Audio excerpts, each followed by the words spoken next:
Hi friends, అందరూ ఎలా ఉన్నారు? నేనైతే చాలా బాగున్నాను.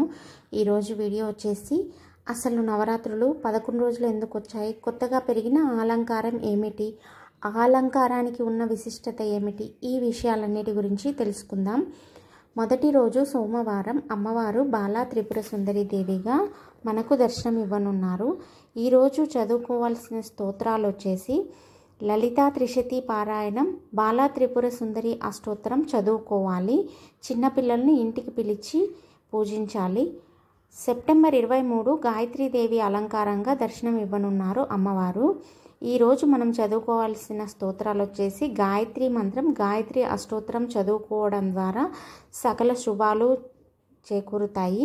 ఈరోజు ముత్తైదువులను ఇంటికి పిలిచి ఎర్రటి గాజులు దానం చేయడం ద్వారా అమ్మవారి అనుగ్రహం మనపైన ఉంటుంది.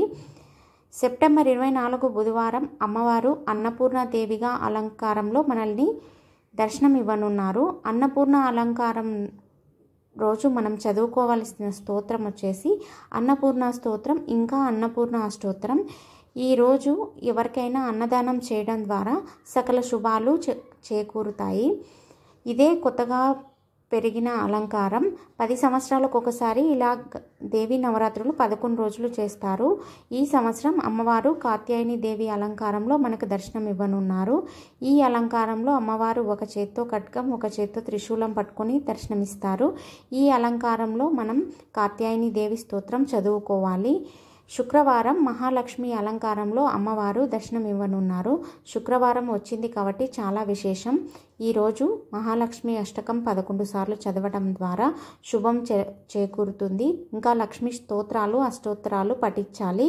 ఎవరికైనా డబ్బు దానం చేయాలి. ఈరోజు శనివారం లలితా త్రిపుర సుందరి దేవి అలంకారంలో అమ్మవారు దర్శనం ఇవ్వనున్నారు. ఈరోజు మనం పఠించాల్సిన మంత్రాలు వచ్చేసి లలితా సహస్రనామం. పారాయణ చేయలేని వారు విన్నా ఫలితం కలుగుతుంది. లలితా అష్టోత్తరం కూడా చదువుకోవడం ద్వారా శుభం చేకూరుతుంది. లలితా సహస్రనామ పుస్తకాలు దానం చేయాలి. మహాచండీ అలంకారం ఆదివారం. ఈ మహాచండీ అలంకారం రోజు అమ్మవారికి చదువుకోవాల్సిన స్తోత్రం వచ్చేసి దేవి ఖడ్గమాల స్తోత్రం, చండీ సప్తశతి చదువుకోవాలి. ఈరోజు ఎవరికైనా బ్రాహ్మణులకు స్వయం పాకం దానం ఇవ్వడం ద్వారా అమ్మవారి అనుగ్రహం మన మీద ఉంటుంది. అలాగే ఈ 11 రోజులు శ్రీ మాత్రే నమః, ఓం దుర్గాయే నమః అనే మంత్రం కూడా చదువుకోవాలి. అమ్మవారి నక్షత్రమైన మూలా నక్షత్రం రోజు అమ్మవారు సరస్వతీదేవి అలంకారంలో దర్శనం ఇవ్వనున్నారు.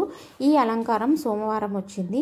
ఈరోజు అక్షరాభ్యాసాలు చేసేవారు చేసుకోవచ్చు. ఈరోజు పఠించాల్సిన మంత్రం సరస్వతీదేవికి సంబంధించిన శ్లోకాలన్నీ చదువుకోవచ్చు. విద్యార్థులకు బుక్కులు, పెన్నులు దానం ఇవ్వడం ద్వారా మంచి జరుగుతుంది. మంగళవారం దుర్గాదేవి అలంకారంలో అమ్మవారు మనల్ని దర్శనం ఇవ్వనున్నారు. ఈరోజు పఠించాల్సిన స్తోత్రం వచ్చేసి దుర్గా సూక్తం, దుర్గా అష్టోత్తరం. ఈరోజు ఎవరికైనా ఎర్రని చీరను దానం చేయడం ద్వారా సకల శుభాలు కలుగుతాయి. బుధవారం మహిషాసురమర్దిని దేవి అలంకారం. అమ్మవారు మహిషాసురుణ్ణి సంహరించి ఉగ్రరూపం దాల్చిన అలంకారం.